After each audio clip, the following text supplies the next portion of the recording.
1003ஆம் ஏடியில் ஆரம்பிச்சு 1010ஆம் ஏடியில் முடிக்கப்பட்டது தஞ்சை பெரிய கோயில். கரெக்டாக 7 வருஷம் கட்டியிருக்காங்க ராஜராஜ சோழனுடைய உத்தரவும்படி. இந்த கோயிலில் வந்து கிட்டத்தட்ட 1.5 லட்சம் டன் இடம் இருக்கிற கிரனைட் ஸ்டோன்ஸை வச்சு கட்டியிருக்காங்க. இதோட ஹைட் வந்து 216 அடி. இதெல்லாம் ஃபேக்ட்ஸ். பட் இந்த ஃபேக்ட்ஸுக்கு பின்னாடி இருக்க இன்ஜினியரிங் மாடல் என்னன்னு தெரியுங்களா?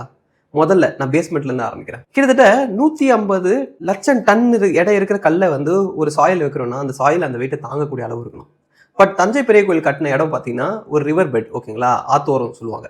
அங்கே இருக்க மண் ரொம்ப லூஸாக இருக்கும். அந்த மண்ணால் அவ்வளோ வெயிட்டு தாங்கவே முடியாது.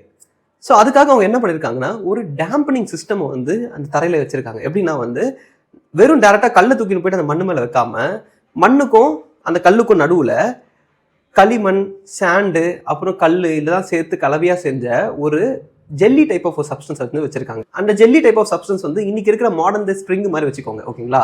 ஸோ டேரெக்டாக அவ்வளோ வெயிட்டை வந்து அந்த தரையில் வைக்காம இந்த மாதிரி வந்து அந்த வெயிட்டை கொஞ்சம் குஷனிங் பண்ணக்கூடிய ஒரு சப்ஸ்டன்ஸை ரெடி பண்ணி அதுக்கு மேலே தான் வந்து இந்த கல்லை வச்சிருக்காங்க. இந்த டைப் ஆஃப் டெக்னாலஜியை நம்ம இன்னைக்கு நிறைய பிரிட்ஜஸ்ல யூஸ் பண்ணியிருக்கோம். நீங்கள் பார்த்தீங்கன்னா தெரியும், டேம்பனர்ஸ்ன்னு சொல்லிட்டு பெரிய ஹைட்டாக இருக்கிற பிரிட்ஜஸ் எல்லாம் வச்சிருக்காங்க, ஓகேங்களா.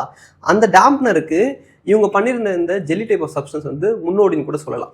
ரெண்டாவது, தஞ்சை பெரிய கோயிலை கட்டின அந்த கல்லுங்க கிரானைட் ஸ்டோன்ஸ், ஓகேங்களா. தஞ்சாவூர் போயிருக்கவங்களுக்கு நல்லா தெரியும், சுற்றி முற்றி கிரானைட் குவாரின்ற ஒன்று கிடையாது, மலைகளே ரொம்ப கிடையாது அந்த ஏரியாவில்.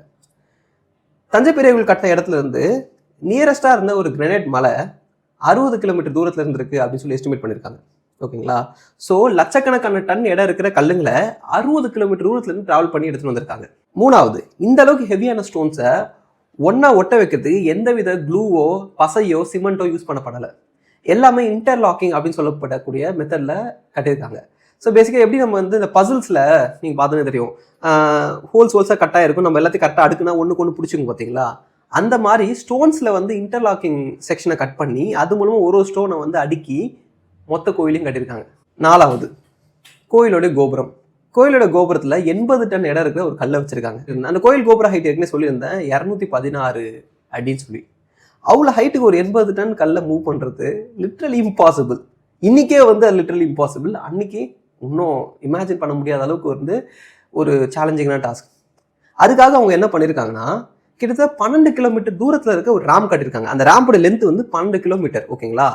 ஸோ தரையிலேருந்து கொஞ்சமாக ஹைட் ஏற்றி அந்த கோயில் கோபுரத்தோட அந்த 216 அடி வரைக்கும் அந்த ரேம்பை கட்டி அந்த ரேம்பில் யானைகளையும் மரக்கட்டைகளையும் வச்சு அந்த 80 டன் கோபுர ஸ்டோன் பீஸை வந்து மூவ் பண்ணி எடுத்துகிட்டு போயிருக்காங்க. இது எல்லாத்துக்கும் மேலே இப்போ நான் சொன்ன எல்லா விஷயத்தையும் 1000 வருஷத்துக்கு முன்னாடி பண்ணியிருக்காங்க. அண்ட் அந்த கோயில் இன்னைக்கு வரைக்கும் 1000 வருஷம் கடந்தும் கம்பீரமாக நிற்குது.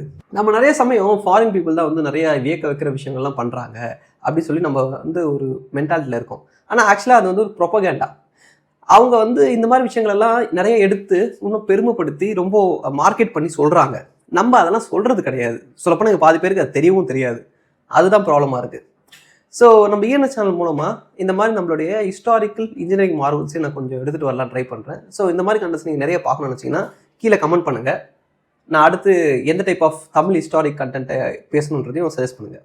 அண்ட் இது போல் ரொம்ப இன்ட்ரெஸ்டிங்கான சயின்ஸ் ரிலேட்டட் வீடியோஸ் பார்க்க நம்ம ENS சேனலை மறக்காமல் ஃபாலோ பண்ணுங்கள். தேங்க்யூ.